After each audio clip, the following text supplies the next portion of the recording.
What's pumping YouTube? It's Laterza, and in this video I will be talking about weightlifting belts and lifting straps. So let's start with the weightlifting belt. So this is my personal weightlifting belt. You see, it has my name on it. I really like this belt and I've been using it for the last years. And yeah, today we talk about when to use the weightlifting belt, what are the pros, what are the cons, and when it's appropriate to use it. So generally I would not always use the weightlifting belt, and I would just use it for certain exercises. For example, when you're squatting, the weightlifting belt is something to use, or when you're deadlifting, but then only use the weightlifting belt on a low rep range, like 1 to 6 reps, for example. And when you are on a medium to high rep range, that means 6 to 12 reps or 12 to 15 reps or even 15 to 20 reps, stay away from using the belt because it weakens your core. So you have no core engagement or less core engagement when using a weightlifting belt. It's good, like I said, when you're on a low rep range and when you're using heavy weights, because it supports the lower back, and then you have to wear the weightlifting belt. It's really important. That's about the weightlifting belt. And the other question, some people think when they're using the weightlifting belt, their waistline gets tighter and smaller.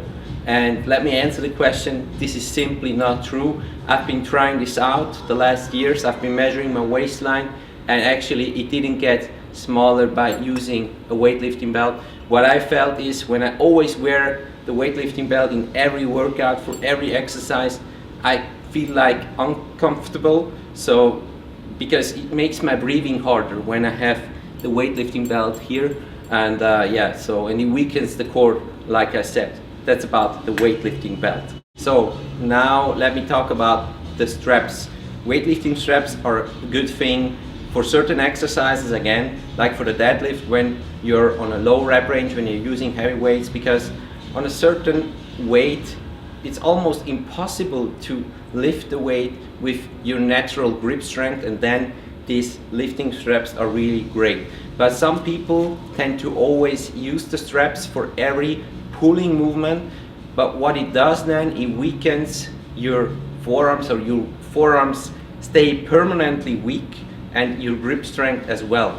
And when you have weak grip strength and weak forearms, your bicep recruitment is not optimal, because those structures are all connected. You have your hands, then you have the forearms and the bicep, and it's like one line. When your grip strength and your forearms are weak, you have no way of making your bicep grow to the peak. So that's why I suggest to use the straps when you're limited in terms of grip strength, like for a low rep range deadlift, but stay away when you're doing, for example, a lat pull down or a pull up with your own body weight. And even if you're not able to do as many reps as you could with the straps, stay away from using them. Just go until you can, a few reps before failure, and work on your grip strength actively and passively. I will show you later in this video what I mean by training the grip strength actively and passively. We'll see this soon. Yes, the straps are also great to modify the range of motion of certain pulling movements. I will show you now some exercises that are meant for back, where you can manipulate the range of motion using those straps. This is a pro tip here on YouTube. You will like this one. Like I said, for certain exercises, using the straps, you can manipulate the range of motion.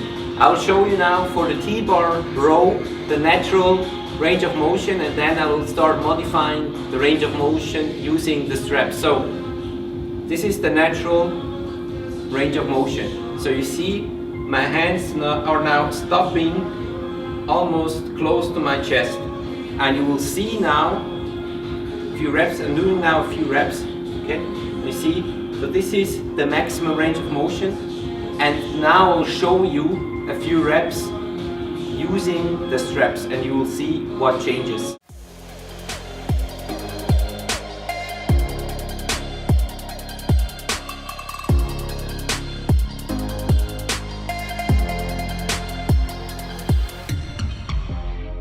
So here we are with another exercise where you can manipulate the range of motion using the straps. It's the straight arm lat pull down. So the normal exercise goes like that.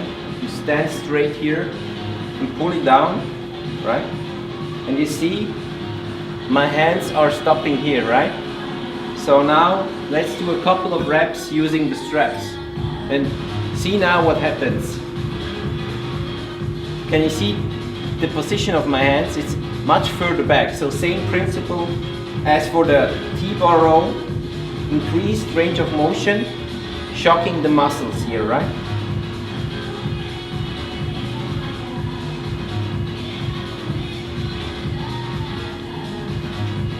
So you see now I have two dumbbells in my hands. I'm training actively my grip strength.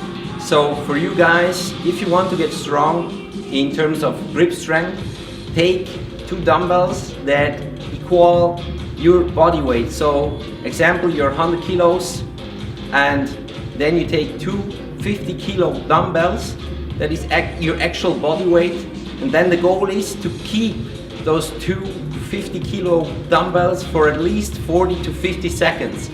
Then we can talk about the good grip strength.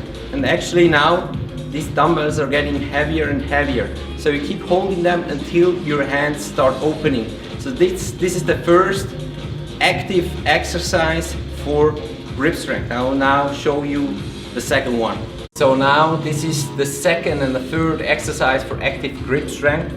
So you take two dumbbells, not too heavy, and then you start performing some reps. So now I'm doing the first exercise. So here you do 8 to 12 reps, like I'm showing it here. Turn around, duck.